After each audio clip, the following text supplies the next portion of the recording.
MLA Maganti ఆరోగ్యం అత్యంత విషమం. Jubilee Hills MLA Maganti Gopinath BRS MLA ఆయన ఇంట్లో గుండెపోటు వచ్చిందట. వెంటనే ఏఐజీ హాస్పిటల్కి తరలించారు. సిపిఆర్ చేయడంతో తిరిగి పనిచేసిన గుండె, వెంటిలేటర్పై కొనసాగుతున్న చికిత్స. జూబ్లీహిల్స్ శాసనసభ్యుడు బీఆర్ఎస్ నేత మాగంటి గోపీనాథ్ ఆరోగ్యం అత్యంత విషమంగా ఉంది.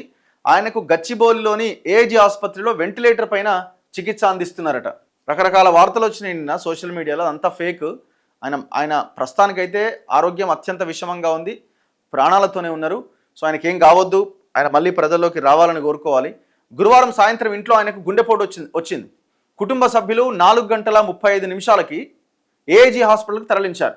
కార్డియాక్ అరెస్ట్ గురైనట్టుగా వైద్యులు తెలిపారు. సిపిఆర్ చేయడంతో తిరిగి గుండె కొట్టుకోవడం, నాడి బీపీ సాధారణ స్థితికి రావడంతో ఐసీయూలో వెంటిలేటర్ మీద చికిత్స అందిస్తున్నారు. ఆరోగ్య పరిస్థితి విషమంగానే ఉందని వైద్యులు అంటున్నారు. 48 గంటల తర్వాత ఆయన ఆరోగ్యం పైన బులెటిన్ విడుదల చేసే అవకాశం ఉన్నది.